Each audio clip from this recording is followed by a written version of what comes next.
안녕하세요. 문학 소년단입니다. 안녕하세요. 로맨스 정입니다. 안녕하세요. 수진입니다.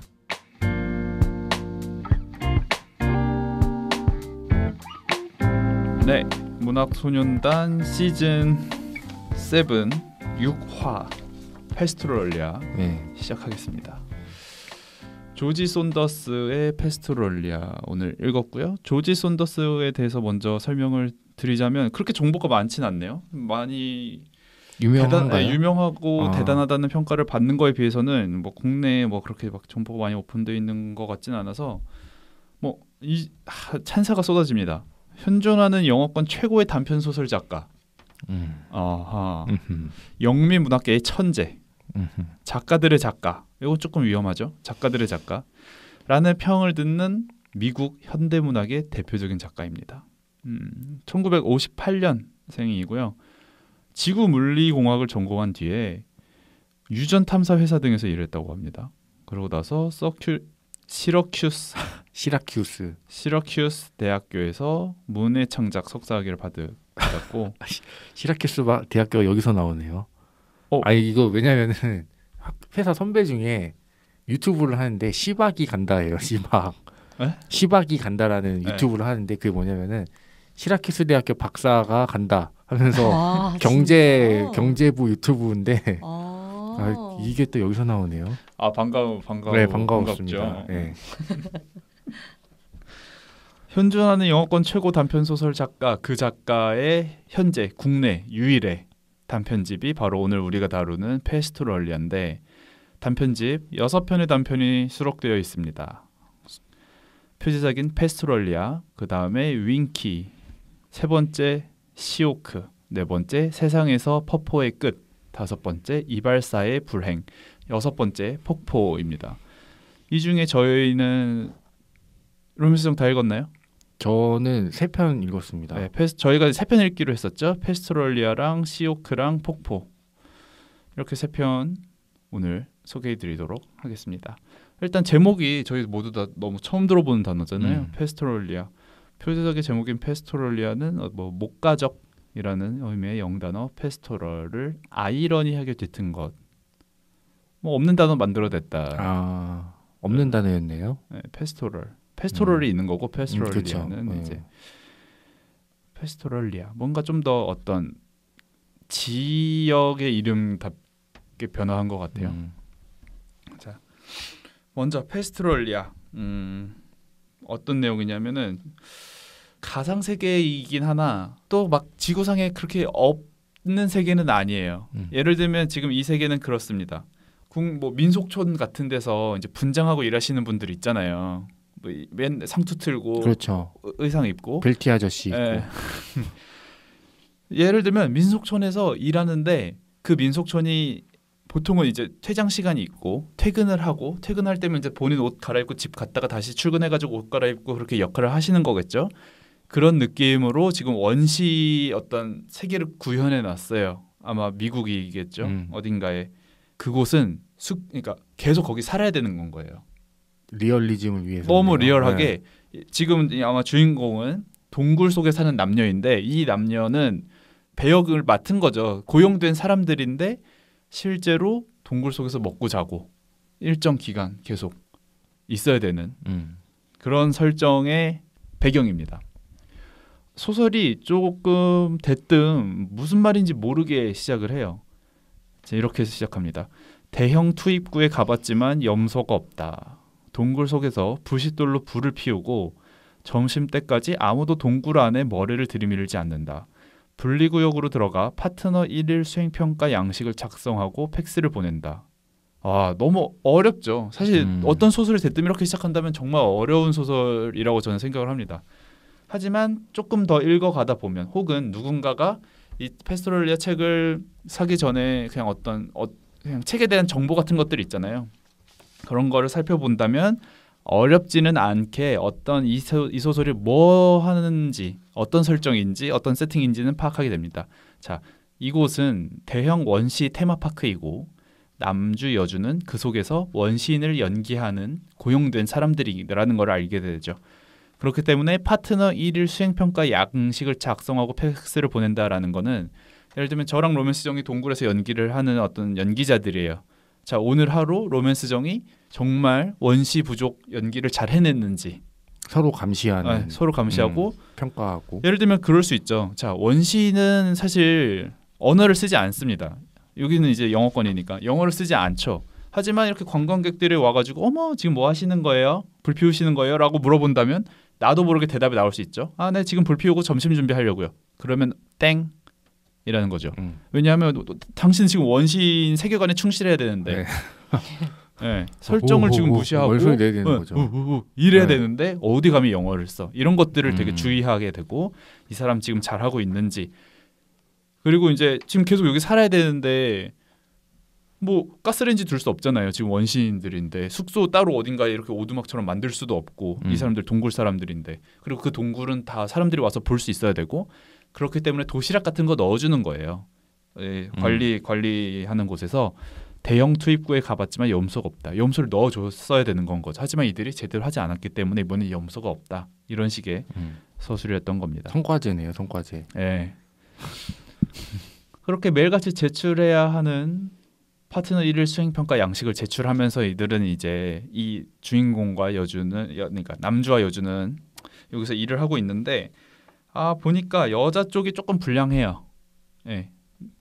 여자 쪽이 입담도 걸쭉하고 좀 욕을 많이 써요. 예. 그리고 보아하니 이들 다 생계를 유지하려고 이 일을 하는 거잖아요. 그러다 보니까 아들이 있습니다. 지금 이 여자 굳이 뭐 이름은 얘기를 안 하겠습니다. 그냥 여주한테는 아들이 있어요. 아들이 테마파크 그냥 무단 침입한 거예요. 펜스 넘어가지고 엄마 나 지금 뭐 어떻게 해야 돼 하면서 찾아온 거예요. 돈 필요하다고. 뭐 돈 좀 꺼줘.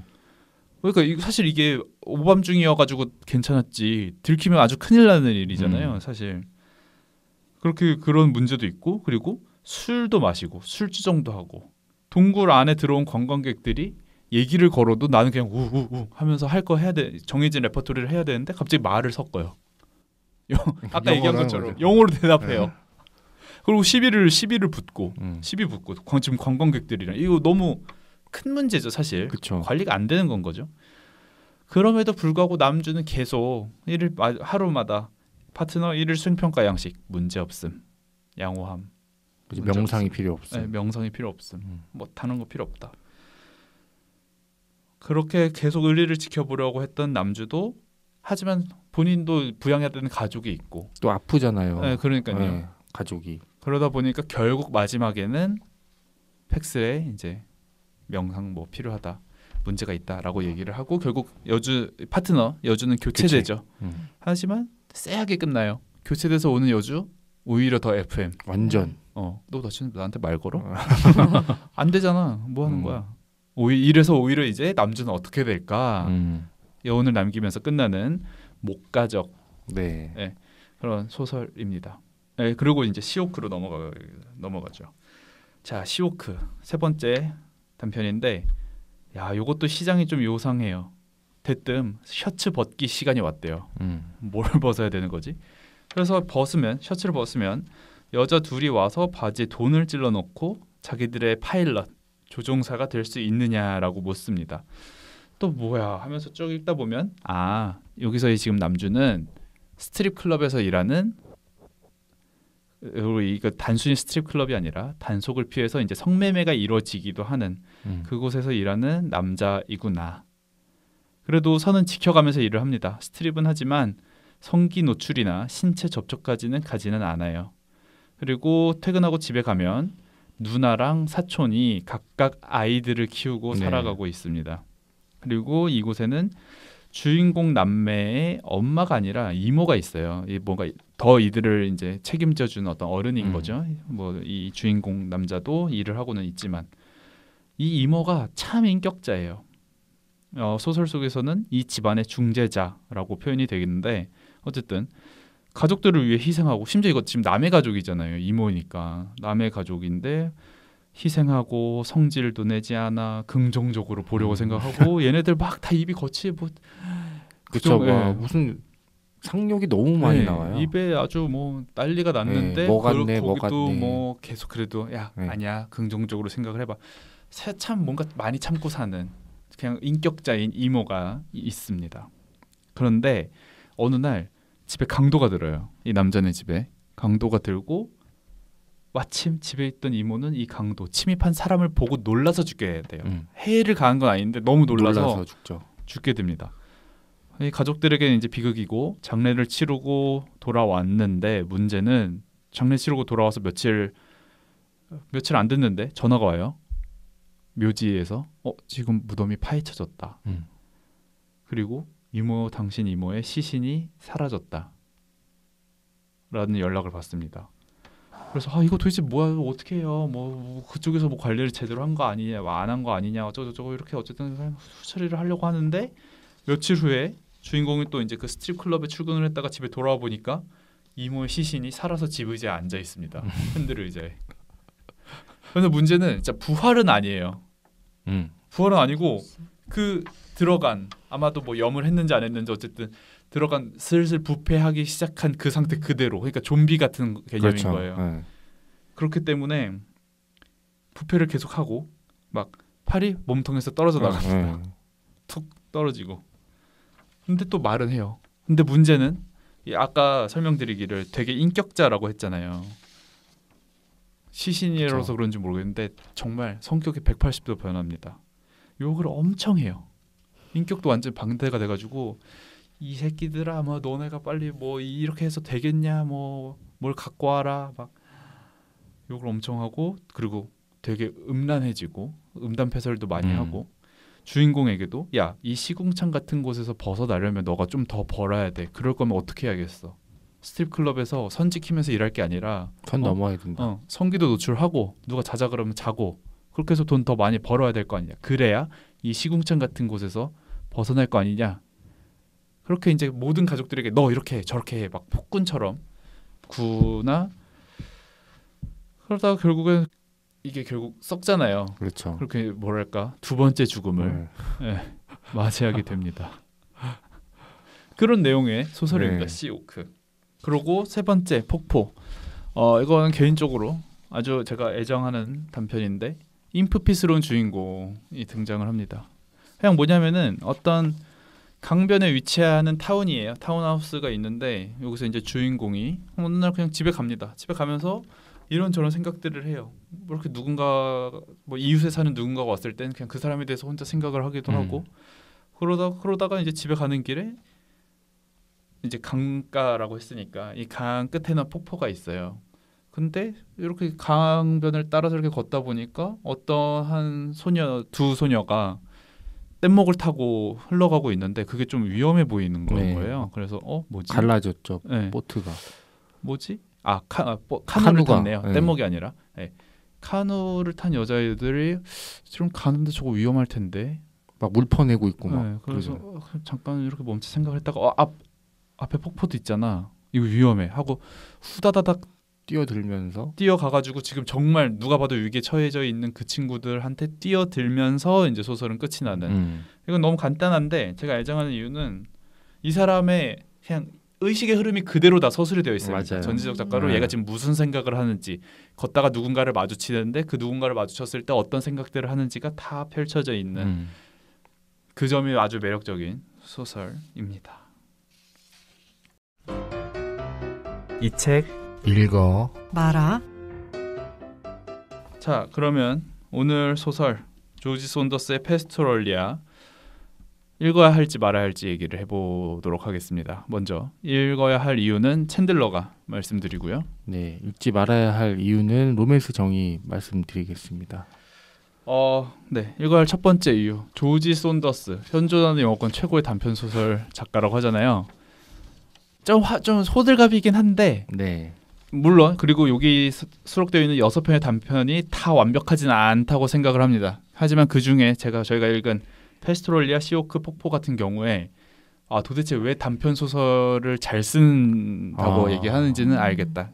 왜냐, 짧잖아요. 컴팩하게 쓰는데 그 짧은 와중에 주인공들을 파악을 너무 잘하겠고, 얘가 어떤 사람인지 알겠고, 어떤 세팅인지 알겠고, 저희가 이번 시즌에 첫 번째로 읽었던 우리 슬픔의 거울, 우리 거울의 슬픔이 아니죠. 우리 슬픔의 거울 같은 경우에 읽다 보니 이 500페이지 넘게 읽다 보니 정이 들 수밖에 없었다라고 한 거랑 다르게 이 소설은 짧지만 계속 여운이 남고 정이 어느새 주인공들에게 정이 든 그런 경험을 할 수 있습니다. 예. 그렇기 때문에 단편 소설 이래서 잘 쓴다고 하는 거구나. 그리고 제가 그것도 아마 그거인 것 같아요. 그러니까 여운이 그만큼 그러니까 짧지만 여운이 남는다는 게 제가 이 소설을 사실 이번은 두 번째 읽는 건 거예요. 지난 언젠가요? 한 4월쯤 읽었습니다. 지금 저희가 녹음하는 시점 8월이니까 4개월 됐는데 이번에 두 번째 읽으려고 다시 펼쳐보니까 너무 생생하게 다 기억이 나는 거예요. 제가 보통 현타를 느끼는 게 이 책 읽었나? 이런 식으로 그렇죠. 내가 읽었었나 네. 할 때 있잖아요. 근데 이 소설 너무나도 생생하게 기억이 다 나가지고 이만큼 인상적이고 여운이 남는 소설이었구나. 짧음에도 불구하고. 그래서 사람들이 단편 소설 최고의 영미권 최고의 단편 소설 작가다라고 하는구나. 그 점 여러분도 한번 느껴보시면 좋을 것 같습니다. 네, 읽지 말아야 할 첫 번째 이유입니다. 현존하는 영어권 최고의 단편 소설 작가라는 거에는 전 물음표인 것 같아요. 저는 이거를 좀 어떤 감상평을 사태라고 표현하고 싶어요. 사태다? 페스토럴리아 사태. 그만큼 저에게는 0819 사태. 너무나도 충격적인. 충격적인 작품이었습니까? 그러니까 이게 뭐 재밌거나 뭐 이런 걸 떠나서 이렇게 글자가 튕겨 나올 수가 있나? 안 읽힌다. 가독성이 없다. 가독성이 그러니까 내가 읽고는 있는데 잠깐 이게 무슨 얘기하는 거지? 혹시 설정이 특이해서 그랬었나요? 아니면 설정은 다 받아들였으나? 설정은 받아들였는데 이 다음 전개가 예측이 안 되는 거예요. 이거를 이렇게 가야 될 것 같은데 갑자기 또 딴 얘기하고 다른 사건이 갑자기 나오고 다른 문장이 나오고 그러니까 의식의 흐름대로 쓰다 보니까 이거를 내가 지금 읽긴 읽었는데 뭘 읽었는지 모르겠다는 생각이 들더라고요. 그래서 그런 모호한 느낌 싫어하신다면은 읽지 않으셨으면 좋겠습니다. 네, 읽어야 할 두 번째 이유입니다. 폭포는 굳이 어떤 특별할 세계나 뭐 전에 없던 상상력 이런 게 있는 건 아니니까 폭포는 제외를 한다면 다른 대부분의 단편들은 좀 어쨌든 특이한 세팅을 보여주죠. 당장 이번에 저희가 다루는 페스토럴리아도 그렇고 시오크도 그렇고 이게 SF 각 잡고 진짜 상상할 수 없었던 어떤 세계관을 보여준다기보다는 어느 정도 일상생활 속에서 간단하게 해볼 수 있는 상상들이죠. 죽은 사람이 돌아서 온다면 혹은 뭐 저도 사실 거기 민속촌 같은데 너무 안 가본 지 오래돼가지고 사실 그렇진 않지만 우리가 뭐 이렇게 놀러 가면은 사실 토이스토리나 아니면은 그 박물관이 살아있다 또 그런 상상력이잖아요. 이 공간의 다른 모습은 이런 거. 그렇죠. 우리가 없을 때 어떤 일이 벌어지나.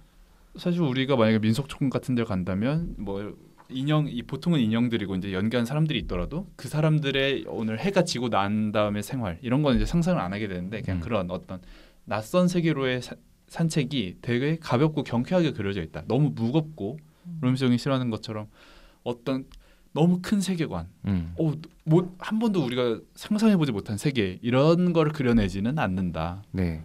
낯선 세계로의 가벼운 산책 정도 여러분도 한번 해보시면 좋을 것 같습니다. 네, 읽지 말아야 할 두 번째 이유입니다. 챈들러 씨가 이 내용을 설명을 해주셨잖아요. 이 페스토럴리아, 시오크 그리고 폭포. 근데 이거는 챈들러 씨가 굉장히 설명을 잘한 거예요. 맞아요. 이거를 직접 읽어보시면은 지금 챈들러 씨가 얘기한 게 이런 내용이었다고? 저도 약간 새로운 부분도 있고 읽었음에도 그만큼 챈들러 씨가 얘기를 잘 했는데 이게 또 오히려 읽었다가 아니 잠깐만 챈들러는 이렇게 얘기했는데 나는 지금 뭘 읽고 있는 거지 이렇게 느낄 수도 있어요. 진짜. 그만큼 제가 첫 번째 읽지 말아야 하는 이유에서도 말씀드렸지만 진짜 무슨 얘기하는지 모르겠는. 맞아. 이건 챈들러 씨가 정말 잘 읽으신 거예요. 잘 읽으신 거예요. 케이스. 운이 좋은. 이거는 호불호가 100% 갈리는데 이거는 99%도 아니에요. 100%. 좋아하는 사람은 좋아하고 싫어하는 사람은 싫어할 텐데 이거는 챈들러 씨는 정말 잘 읽어서 설명을 잘 해주신 거고 저나 수진 씨는 지금 상당히 고통스러워하고 있는데 이런 거를 이런 피곤함 이거 재밌을 줄 알고 덤벼봤다가 오히려 낭패감을 느낄 수 있는 이게 또 맨부커상 수상 작가잖아요. 맞아요. 잠깐만 이런 대작가의 작품 이런 현대 문학의 대표 작가 미국에서 이런 작가의 글을 내가 제대로 소화하지 못한다. 어떤 그런 박탈감을 느낄 수 있습니다. 그렇기 때문에 도전하시지 않는 거를 좀 추천드리겠습니다. 어쨌든 리스크가 있다. 네, 있죠. 호불호가 강하게 여러분은 호불호가 있을 수 있으니 네. 조금 조심스럽게 접근을 그쵸. 하셔라. 이거는 호불호가 갈려요. 무조건 갈립니다. 네. 네. 네, 읽어야 하는 마지막 이유인가요? 세 번째. 그렇죠. 네, 읽어야 하는 마지막 이유입니다. 제가 또 읽으면서 하나 조지 손더스의 특징 이번 단편에서 발견했다면 인물들 간의 대화가 나올 때 이 티키타카가 되게 쫀쫀합니다. 김중혁 소설가가 이 소설을 두고 이렇게 얘기했습니다. 소설 폼이 미쳤다. 거침없이 짓거리고 이렇게 얘기를 해요. 네. 그 부분이 아마 이런 게 아닐까 싶어요. 예를 들면 전 이 소설을 읽으면서 그게 떠올랐습니다. 물론 이제 대중성을 갖췄다라는 점에서 지금 아마 차이가 있는 것 같긴 한데 멜로가 체질이나 극한 직업 좋아하시는 분들 되게 많잖아요. 이병헌 감독 특유의 그 말맛, 그렇죠. 말맛이 있죠. 찰진 대사들 그것 때문에 아마 사람들이 이 멜로가 체질이나 극한 직업 많이들 좋아하시죠. 그런 느낌입니다. 다만 욕설이 좀 많긴 해요. 근데 어쨌든 인물들 간의 대화가 나오는 장면에서는 이 대화가 전 대단히 찰지고 쫀쫀하다라는 인상을 받았습니다. 이게 번역이 잘 된 탓도 있었겠지만 아무튼 어떤 소설 읽고 참 재밌다, 좋다라고 느꼈던 경험 중에 이런 종류의 어떤 호를 느낀 사람으로서 이런 종류의 호를 느끼는 건 또 처음 새로운 경험이었습니다. 이 쫀쫀함 여러분도 한번 느껴보시면 좋을 것 같습니다. 네, 읽지 말아야 할 마지막 이유입니다. 현존하는 영어권 최고의 단편소설 작가 그리고 김중혁 작가의 폼 미쳤다. 그리고 뒤에 한 분이 더 말씀하셨어요. 뭐 시오크는 뭐 그중에 가장 압권이다. 뭐 이런 식으로 얘기를 했는데 정말 이해를 할 수가 없었고 그나마 저는 폭포는 괜찮았어요. 근데 페스트롤리아랑 시오크는 정말 저는 이게 작품으로서 어떤 의미가 있는 어떤 거지? 의미가 있는가? 그리고 뭐 시오크는 특히나 그 욕설이 정말 많이 나와요. 맞아요. 이거는 불쾌하다. 청소년 권장도서가 될 수가 없는 진짜 뭐 같네 뭐 이런 거 너무 뭐 멋도 아니네 뭐 이런 거 너무 많이 나오거든요. 근데 이런 거를 사실 이렇게 듣기만 해도 불쾌한 단어들이잖아요. 맞아요. 근데 이거를 눈으로 계속 보는 거에 대한 피로감, 불쾌감을 충분히 느낄 수 있어요. 특히 이 시오크라는 데서는 되게 매우 음란하고 또 정신 없는 와중에도 뭐 욕도 나오고 이런 거를 읽는 것 자체가 스트레스를 받을 수 있기 때문에 읽지 않으셔도 좋을 것 같습니다. 자, 수진 씨는 어떻게 읽으셨나요? 저는 중간중간 한숨 소리가 좀 눈에 띄던데. 저는 그 처음에 아까 전편에서 말씀을 드렸지만 제가 책을 잘못 빌렸나 했어요. 처음에 읽는데 분명히 이거 괜찮다고 했는데 읽는데 근데 진짜 문해력을 시험받는 느낌이었어요. 그래서 정말 그 로메스 정님의 묘사가 정확한 게 문장이 튕겨 나온다는 게 정말 공감이 가요. 이게 그 한 문장 이 문장과 그 다음 문장과 그 전 문장의 호응이 전혀 안 맞는 것 같은 느낌이 들었어요. 그래가지고 읽는데 도저히 저도 이 세계관이 이해가 안 가가지고 인터넷을 찾아봤어요. 이런 느낌인 것 같았는데 이런 얘기구나. 그래서 다시 들어갔어요. 다시 읽는데 뭔지는 알겠는데 이제는 이제 내용을 조금 어느 정도 아니까 그리고 전체적으로 그 페스토럴리아는 그 무슨 공원이죠? 뭐 테마파크 안에 원시인 역할을 하는 사람들이라는 이야기 말고는 커다란 흐름이 없어요. 제가 느끼기에는 고용 불안에 시달리는. 네네네. 그래서 뭐 얘를 좀 꼰질러라 이런 뭐 압력도 있고 얘는 뭐 나를 꼰지르진 않겠지 막 그러면서 나름대로 이 여자분은 잘리기 전에 이 남자 주인공과 뭔가 유대를 느끼는 것 같아요. 같이 연기를 하는 입장으로서. 그래서 그런 거 말고는 별다른 내용이 없이 계속 지지부진하게 계속 밤과 낮이 반복되면서 흐르는 게 저도 소설적으로 이게 무슨 의미가 있지 하는 생각이 정말 많이 들었고 아까 이병헌 감독의 그 말의 맛을 좋아하면 좋아할 거 저는 별로 생각해보니까 진짜 안 좋아하는 것 같아요. 이병헌 감독의 작품들을 별로 그렇게 공감되지 않더라고요. 그게 있어요. 네, 티키타카라고 하시는데 저는 그 티키타카에 그렇게 공감하지 못하는 것 같아요. 그래서 저는 여기 책의 뒷면에 거침없이 짓거리고 괴상하게 망상하고 제멋대로 선을 넘는 조지 손더스라는 테마파크 이렇게 써져 있거든요. 홍보 문구가. 정말 이거 정말 맞는 말인데 다 맞는 말이죠. 정말 맞말인데 저는 별로인. 이 테마파크 나는 즐기지 못하겠다. 저는 바로 이제 바로 퇴장. 바로 퇴장. 바로 유턴. 정말 힘들었습니다. 네, 저도 어떻게 읽었냐면은 정말 일단 힘들었고 진짜 2주 연속 힘드네요. 정말 이런 약간 사태라고 표현했지만 진짜 저도 의심했어요. 내 자신을. 내가 지금 더워서 그런가? 잠깐만 내가 그렇다고 해서 이번 주는 그렇게 뭐 읽을 시간이 없지는 않았는데 마음의 여유가 없나? 자꾸 스스로의 컨디션을 되묻게 되는. 나 지금 괜찮나? 잘 뭐지 지금? 나 지금 뭐 읽고 있지? 이 생각이 계속 드는 거예요. 맞아요. 그래서 정신 차리고 다시 읽어보자. 이거를 너무 많이 했던 소설입니다. 그나마 페스토랄리아는 그래도 컨셉이나 뭐 시오크도 그렇지만 이런 발상들은 너무 좋아요. 이런 유쾌한 상상력. 그렇죠. 유쾌한 상상력은 인정합니다. 이런 컨셉을 잡아놓고 하는 거를. 근데 그 챈들러 씨가 내용을 아까 줄거리 설명해 주셨지만 그거는 챈들러 씨가 딱 그 메인 스트림만 그쵸? 짚어내신 거예요. 그 사이사이는 진짜 중간중간에 구멍이 많이 나 있는데 이건 의식의 흐름만 있는 거예요. 그러니까 메인 스트림을 쪼개놓고 그 사이사이에 의식의 흐름을 꽂아놓은 거죠. 그래서 메인 스트림은 챈들러 씨가 설명한 대로 재밌어요. 그것만 뽑아놓는다면. 근데 이거랑 합쳐놓으니까 읽는데 너무 돌아가고 너무 돌아가고 너무 힘든 거예요. 그래서 차라리 메인 스트림에만 형광펜을 쳐가지고 하는 책이 나왔으면 좋겠다. 이 부분만 읽어도 내용은 무방하다. 차라리 이런 식으로 출간을 해보는 게 어떤가 뭐 이런 생각도 들었고 그리고 폭포라는 작품은 저도 너무 그래도 제가 쭉 여기저기 강추하고 다니는 소설 중 하나입니다. 네, 쭉 보게 되긴 하더라고요, 정말로. 그리고 굉장히 짧긴 한데, 그리고 뭐 어떤 상상력이랄 건 없고 그냥 한 사람이 길을 가면서 어떤 생각을 하는지. 네.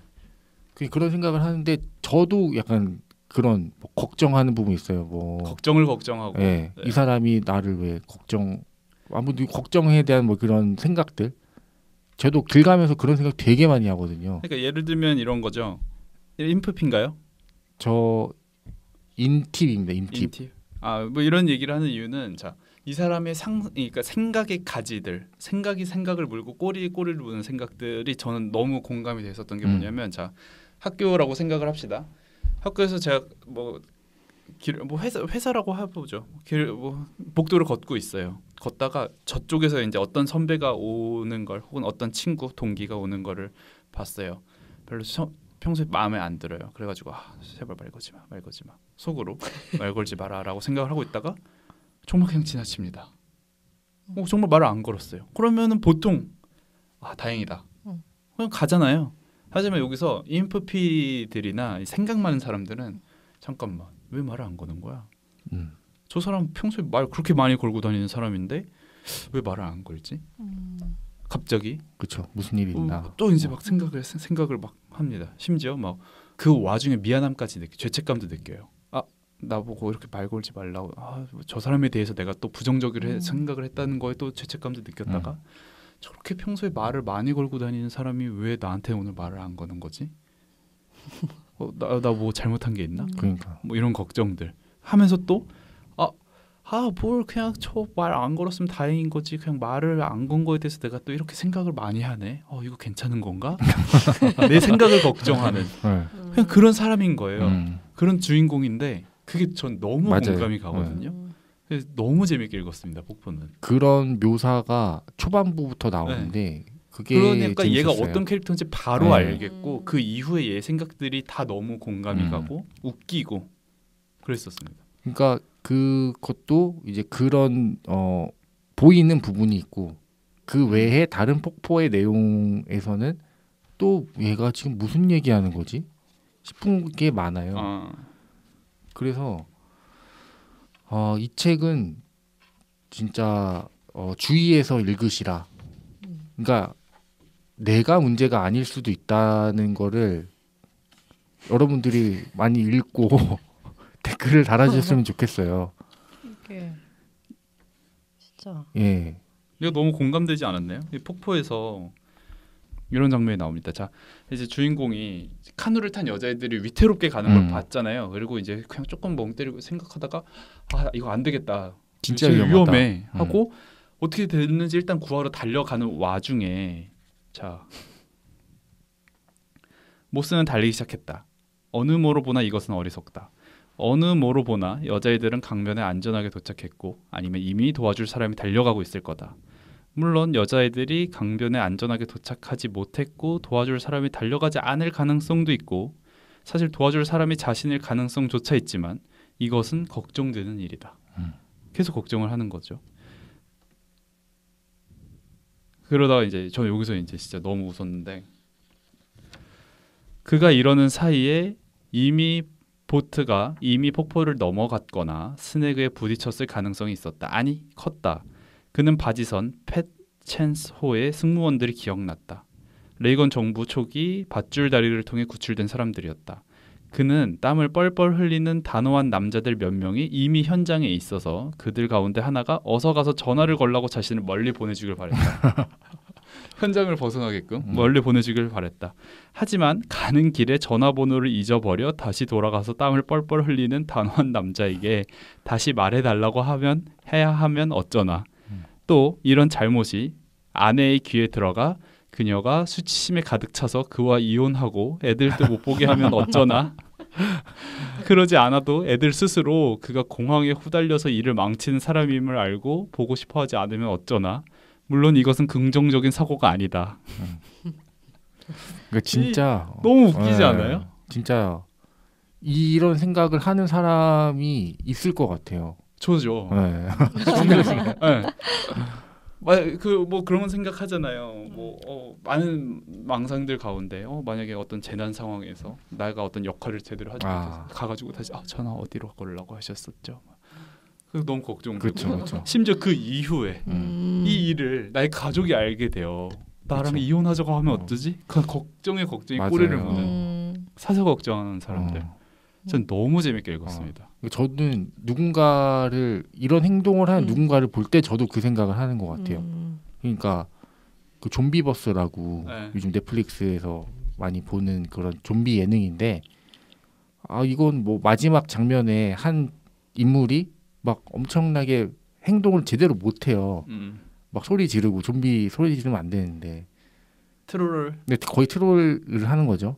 근데 그 상황을 보면서 막 속으로 너무 답답한데 한편으로는 만약에 내가 그 하고 있는 모습을 사람들이 봤다면은 어떡하지? 내가 지금 이런 생각을 하는 사람이 수백만 명일 텐데 넷플릭스 1등 하고 있으면 전 세계적으로 욕 먹겠지.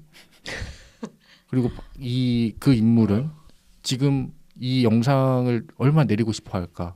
이걸 편집했어야 됐는데 지금 뭐 이게 바로 엔들의 상상. 욕 먹고 있지 않나 해서 그 사람 인스타 들어가서 댓글창 한 번씩 다 보고 이걸 혹시나 욕 먹었을까 봐. 뭐 이런 것들 이런 상황들이 계속 저도 연쇄작용이 일어나는 이런 게 이제 폭포에 나오는데 그런 거는 참 재미있었으나 뭐 전체적으로 쉽지 않았다는 게 제 평이었습니다. 챈들러님은 그런 성향이신 게 겉으로는 별로 안 드러나시는 것 같아요. 아 걱정 많고 생각 많은 스타일인 게? 아 그래요? 네. 근데 겉으로 그게 되게 이제 평온해 보이세요. 네, 이제 머릿속으로는 네. 짧은 시간에 수만 가지 롤플레잉이 일어나는. 저도 약간 그런 스타일이거든요. 근데 저는 제가 생각했을 때 전 좀 티가 나는 것 같은데. 아 그런 사람이. 네. 로메스정님도 약간 그런 게 보이거든요. 맞아요. 수많은 이 감정들이 눈을 스쳐가는 게 보이거든요. 동공지진이 날 때 느껴지거든요. 근데 되게 평온해 보이세요. 아 겉으로는. 네, 겉으로는. 뭐 다행인 거죠. 네, 그렇죠. 네. 그래서 저는 말씀하시기 전에는 몰랐어요. 아 이런 사람인지. 네. 딱 접니다. 네. 폭포의 주인공. 근데 그 아까 그 선배를 마주쳤을 때. 그거는 제 얘기가 아니라 네. 소설에 나오는 장면이에요. 네, 그래요? 제가 예시를 든 게 아니라. 저는 그걸 보면서 인프피라면은 속으로 그러지 않을 텐데? 라고 생각 들었거든요. 저는 그냥 완전히 돌아가거든요. 그 상황 자체를. 네, 완전히 회피하는 그래서 그 돌아가는 경로가 한없이 길어지는 거 있잖아요. 뭔지 압니다. 네, 그래서 뭐 일자형 복도라면. 네, 일자형 복도라면. 그래서 저는 뭐 싫어하는 사람을 뭐 토요일 날에 도서관을 가서 만났어요. 그리고 이제 그 도서관은 못 가게 되는 거예요. 토요일에 올까 봐. 네. 근데 뭔지 알 것 같아요. 네. 저도 그렇죠. 그러니까 해피형 네. 합인가? 제가 눈이 좋아요. 그러다 보니까 멀리서부터 알아보는 편이 있거든요. 네. 사람 빨리 알아보는데 이 사람 보이자마자 바로 우회하죠. 회사에서도 저도 일장복도가 있는데 일장복도 코너 전에 한번 보죠. 이렇게 보고 없으면 이제 빨리 가는데 그 사람이 지나갈 때까지 기다린다거나 아무튼 뭐 저도 회피형 인간이라.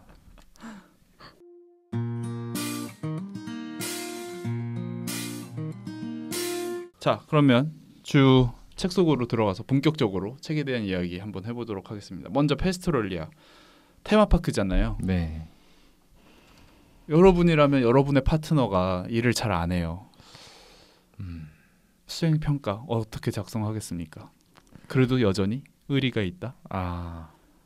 근데 이 소설에서는 계속 와서 쪄요. 관리자가 와가지고 네. 잠깐 나와봐 산책 좀 하지 하면서 너 일 잘하잖아. 솔직하게 써라. 왜냐하면 멋대로 해고할 수는 없으니까 실제로 부정적인 평가가 와야 내가 해고할 수 있는 근거가 생기는데 도무지 내가 아무리 봐도 얘는 지금 제대로 하고 있지가 않은데 파트너는 문제가 없대요. 하니까. 해서 해고할 근거가 없으니까 관리자도 계속 좁니다 나를. 자, 근데 얼마나 버틸 수 있을까요? 근데 저도 쓸 것 같아요. 바로? 제대로. 제대로? 네, 왜냐면은 일단 뭐 우리 아이가 아픈 상태에서 뭐 약값이 계속 오르고 있다는 뭐 아내한테 편지도 오고 팩스가 계속 오잖아요. 그러는 상황이면은 그냥 저는 쓰지 않을까. 그리고 저는 이런 불안한 상태가 유지되는 게 너무 싫어요. 전전긍긍. 그러니까 이 여자 주인공의 대체자가 이제 오잖아요. 결국은 교체가 되는데 차라리 그 대체자랑 있는 게 내가 그냥 나보다 빡센 애가. 그렇죠. 스테이블하다는 상태가 이어질 거잖아요. 근데 얘 이만한 애는 나를 더 모자라게 보니까 부정적인 평가를 하면 오히려 내가 불안해 고용 불안성에 시달리게 되잖아요. 근데 뭔가 이 나만 최선을 다하면 되니까. 근데 나도 최선을 다해야 되지만 거짓말까지 해야 되는 상황이잖아요. 그런 변수를 좀 차단하고 싶지 않을까. 그래서 저는 쓸 것 같습니다. 바로. 잘 걸렸다. 네, 명상 필요함. 술병 내가 보관해뒀다가 그쵸. 증거 제출. 수진 씨는? 글쎄요. 저도 이 인물처럼 약간 고민하다가 결국에는 얘기를 할 것 같아요. 왜냐면 좀 연민이 샘솟잖아요. 만약에 아들도 그러면 망나니고. 여러분이 꼭 부양해야 할 가족은 없어요. 그렇다고 한다면. 그래도 근데 여기서 이런 장면은 안 나오지 않나요? 너 왜 꼭 그렇게 하냐? 그렇죠. 말은 안 하죠. 네. 좀 신경 써라라는 식으로 그쵸. 회유는 하죠. 근데 딱 까놓고 얘기는 안 하잖아요. 너 때문에 지금 우리 둘 다 잘해야 되는데 지금 뭐 하고 있는 거냐? 이렇게라도 얘기를 했어야 되는 거죠. 그러네요. 그런 얘기가 없네요. 네. 뭐 매번 그래도 나 이번엔 진짜 제대로 할 거야. 여자는 그렇게 얘기를 그쵸, 하죠. 먼저 나 진짜 선수 제대로 할 쳐서. 거야. 나 진짜 제대로 할게.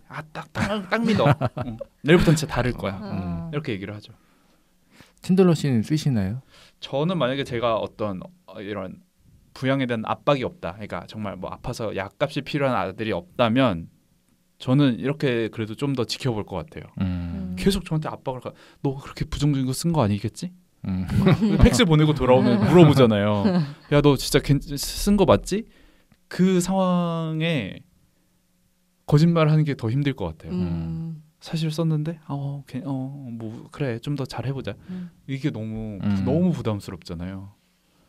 오히려 그래서 빨리 보내버리면 좋았지. 그쵸, 애초에 이 정도 이제 끈끈하게 됐으면 이건 진짜 어쩔 수가 없다.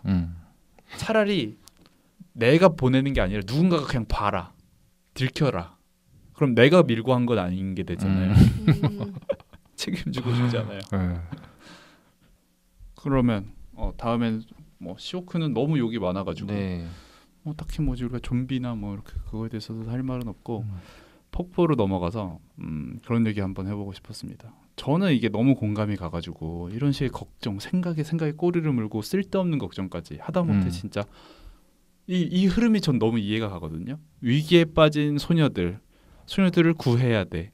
근데 갔더니 누군가가 있어서 나한테 뭐 경찰에 신고하세요 했는데 그것들 못하는 나의 이 뻘짓과 이 꼴사나운 모습을 누군가에게 보여줬고 결국 그거를 알게 된 아내는 나한테 이혼까지 결국 그냥 카누를 탄 소녀에서 이혼까지 이 사고의 흐름이 전 너무 이해가 가는데 이런 식의 어떤 사서 걱정하는 스타일인지 여러분들은 저 완전 사서 걱정. 근데 거기서 이제 스스로의 그런 상상에 갑자기 감정이입돼서 울기까지 해야 진정한 이입이 아닌가. 갑자기 우시나요? 갑자기 신고하라고 했는데 갑자기 한 1, 2분 있으면 혼자 울고 있으면 진정한 이입니다. 왜 울어? 네 신고했다가 번호 까먹어가지고 설명을 못해요. 저는 그 의식의 흐름을 스스로 설명을 못해요. 아니 왜 울어? 그러면 아니 몰라. 그렇게 걱정해 보신 적이 있나요? 진짜 많이 하는 사람인 것 같아요. 그래서 제가 운동을 정말 광인처럼 하거든요. 제가 딴 생각 안 하려고? 네, 다이어트를 제가 하기 전에도 제가 20살 때 시작을 해가지고 그 이후로 중간중간 쉬기는 했는데 정말 운동을 하루에 주 한 3-4번? 하루에 2-3시간씩 정말 광인처럼 하는 편인데 그 운동을 하면 좋은 게 다른 생각이 안 들어서 그리고 약간 뭐라 그래야 돼? 기분이 좋아진다기보다는 운동을 하면 기분이 없어지는 느낌이 들어요. 무해 없어진다. 상태가 되는 느낌이 들어요. 네. 그냥 싹 없어지는 느낌이 들어서 그래서 운동에 집착하는 것 같아요. 그래서 많이 예민하시면 운동을 광인처럼 해보시는 거 추천드립니다.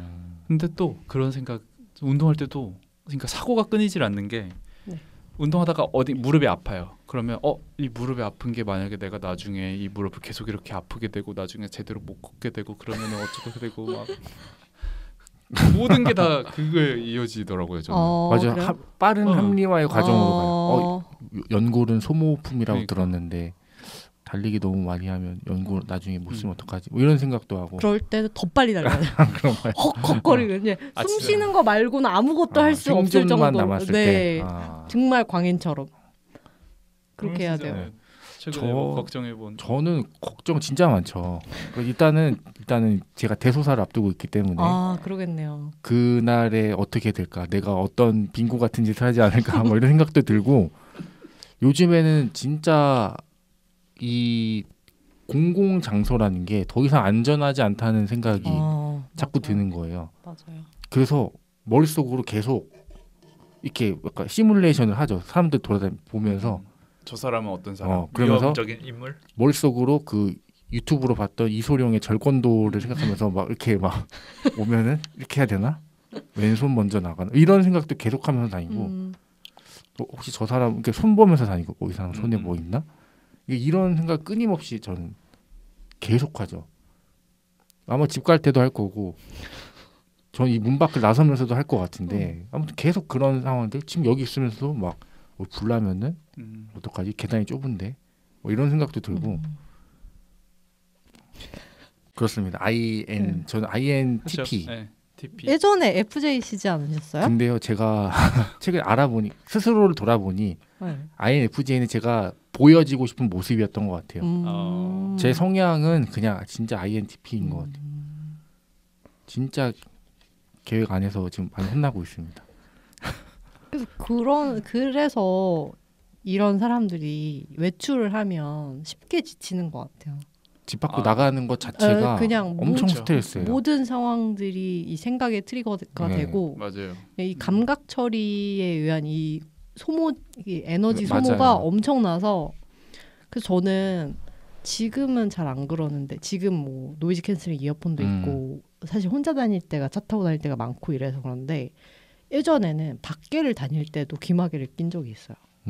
그냥 다닐 때. 네, 집에서 귀마개 진짜 많이 끼거든요. 근데 밖에서 다니면 좀 위험하잖아요. 그렇죠. 그래서 그리고 이제 주변에서 너무 광인 같다. 그죠. 이게 또 주황색이잖아요. 너무 눈에 띄고 너무 광인 같은 이렇게 머리카락을 이렇게 잘 가리고 이렇게 들어가면서 근데 그럼 진짜 마음이 약간 편하거든요. 감각이 아무래도 하나가 차단이 되다 보니까. 네. 좋은 방법이네요. 노캔인 혁명이었다. 그렇죠.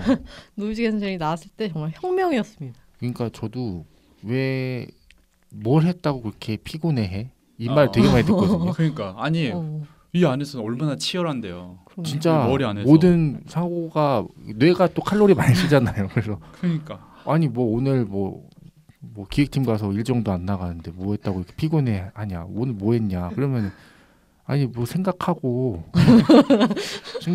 머릿속으로 기획하고 걱정하고 뭐 경우의 수 계산하고 그런다니까 힘든데 이제 그거를 이제 이해 못하는 사람들도 많죠. 네. 그렇죠. 이게 겪어보지 않은 사람 진짜 모르는 그쵸. 것 같아요. 책, 갈, 피. 이 책에서 인상 깊었던 문장 하나씩 뽑아보는 책갈피 코너. 네. 가도록 하시죠. 자, 먼저 수진 씨의 책갈피는요? 페이지 53쪽입니다. 네, 페스토럴리아. 네, 페스토럴리아입니다. 나는 침대에 들어가 누워 나의 어두운 분리구역 천장의 방음 타일을 세고 또 샌다. 144. 게다가 배가 몹시 고프다. 염소를 조금만이라도 먹을 수 있으면 살인이라도 하겠다. 물론 문제를 곰곰이 생각한다고 그게 해결되지는 않지만 또 한편으로 문제를 긍정적으로 생각한다고 해도 그게 해결되지는 않지만 하지만 그러면 그래도 긍정적인 기분 들 수 있고 그게 알다시피 힘을 준다. 또는 주어야 한다. 그리고 힘은 좋은 거다. 이 시점에서 힘은 필요하다. 이 시점에서는 내가 알다시피 돌이 될 필요가 있다. 내가 지금 기억할 필요가 있는 건 내가 세상의 문제들을 해결할 필요가 없다는 것이다. 넬슨을 치료하는 건 내 힘으로 되는 게 아니다. 나는 할 수 있는 것만 하는 게 필요할 뿐인데 그건 돈이 계속 들어오게 하는 것이며 돈이 계속 들어오게 하려면 계속 일을 잘할 수 있도록 고개를 푹 숙이고 있지 않아야 한다. 이게 이 서술 방식 이런 주절주절한 서술 방식이 이 소설의 어떤 대표적인 맞아요. 소설 방식입니다. 그래서 이 문장을 읽고 마음에 드신다. 그럼 읽으시고 그쵸. 아니면 되게 읽지 않으시는 거 추천드립니다. 콤마랑 이런 거를 콤마를 많이 써요. 맞아요. 네. 그래서 이게 좋은 사람한테는 저한테는 이게 쫀쫀하고 말맛처럼 느껴지고 아닌 사람한테는 너무 정신없다. 맞아요. 사실 한두 문장으로 이렇게 압축해서 쓸 수 있는 문장이거든요. 느껴질 수 있을 것 같습니다. 예. 자, 다음 로맨스 정의 책갈피는요? 저는 시오크에서 꼽았습니다. 126페이지인데요. 이런 문장이 나옵니다. 소란 피울 거 없어요 꼬마 사나이. 그녀가 말한다. 다 괜찮아. 모두 다 그냥 쥐와. 민이 말하며 마지막으로 한 번 더 제이들을 꼬집는다. 이게 좋아인데 이게 영어 번역한 거잖아요. 좋아인데 네. 쥐와로 했단 말이죠. 옮긴 분이 이제 정영목 번역가인데 이화여대 통번역 대학원 교수로 재직 중이세요. 이거 안경 쓰고 중년의 아저씨인데 이분이 이거를 좋아보다는 다른 표현인데 뭘로 하지? 쥐와로 할까? 이게 쥐와로 이런 사고의 흐름이 너무 귀여워서 이거 보면서 쥐와라는 영어 단어가 있나? 생각했는데 아무리 돌려봐도 이거는 그냥 좋아를 쥐와로 표현한 것 같아서 이 번역이 좀 재밌어가지고 인상이 깊었습니다. 네, 마지막으로 챈들러입니다. 폭포, 제가 너무 좋아하는 폭포에서 저 같은 문장 가져왔습니다. 커밍스가 그를 좋아하지 않을지도 모른다는 것이 걱정되었고 커밍스 같은 미치광이가 자신을 좋아하는지 아닌지 걱정되는 것이 걱정되었다. 그가 무슨 걱정꾸러기라도 되는 걸까? 그게 걱정되었다. 그가 왜 걱정을 해야 하는 걸까? 자, 걱정 메타. 걱정을 걱정한다. 대단한. 네, 걱정을 걱정한다. 끝이 없습니다. 이거는 스스로 평소에 생각하는 건 내가 내 인생의 난이도를 너무 높이고 있다. 스스로. 굳이 그럴 필요가 없는데. 이렇기 때문에 아까 로맨스정 말한 것처럼 뭐 했다고 이렇게 피곤해. 너무 피곤해요. 삶이 피곤하죠. 너무 피곤해. 근데 그럴수록 신중한 것 같긴 해요. 사람이 뭐 선택하는 게 뭔가 이런 사람이 선택한 거에는 이유가 있겠지라는 게 좀 있어요. 뭐 그런 뭐 잘 쌓아다가 보면은 뭐 그럴 수도 있다는 점. 걱정 많은 게 꼭 나쁜 건 아니다. 네. 네. 그럼요. 네. 그렇죠. 자, 이제 한 줄 평과 별점 매겨보고 네. 이번 시간 마치도록 하겠습니다. 먼저 챈들러부터 할게요. 쫀쫀한 말맛, 러블리한 캐릭터. 5점 만점에 4점입니다. 와, 네. 엄청나네요. 저한테는 너무 호였어요. 이 책은. 근데 다른 단편은 이 정도까지는 아니에요. 오히려 더 저도 정신없고 뭔 말하려는 거야 더 혼란스럽고 그랬는데 페스트롤리아랑 시오크랑 폭포 특히 폭포는 괜찮다. 정말 러블리하다. 네. 네. 수진 씨는? 저는 저의 한 줄 평은 극부로다. 5점 만점에 2.5점. 오. 극부로인데 2.5점? 네. 자, 로맨스 정이요. 네, 로맨스 정입니다. 저는 조지 손절스로 하겠습니다. 별점은 5점 만점에 1점. 네, 1점입니다. 많이 힘들었나 보군요. 예. 알겠습니다. 자, 저희 다음 주 예고 한번 해드리고 인사드리도록 하겠습니다. 저희가 다음 주에 읽을 책은 이기호 작가. 오랜만에 저희 이제부터 목표가 생겼죠. 이 작품이 떨어지지 않는 이상 그리고 저희가 얼마나 시즌을 더 할지 모르겠으나 뭐가 계속 있는 이상 우리 시즌에 한 번은 꼭 이기호로 숨통 한번 튀어보는 시간. 매 시즌 이기호 작품을 하나씩 다뤄보도록 하겠는데 저희 이번에 너무 힘들었잖아요. 몇 주 동안 좀 쉬어가자. 네, 재밌는 거 한번 읽어보자. 네, 이기호 작가의 누가 봐도 연애 소설. 네. 누가 봐도 연애 소설. 연애 소설 얼마나 연애 소설일지. 이기호 작가가 사랑 얘기인지도 모르겠어요. 아직 예측은 안 되지만 사랑 얘기를 쓰면 어떻게 쓸지 궁금합니다. 저희 쉬어가는 시간 한번 가져보도록 하고 저희 인사 나누죠. 하나 둘 셋 또 봐요.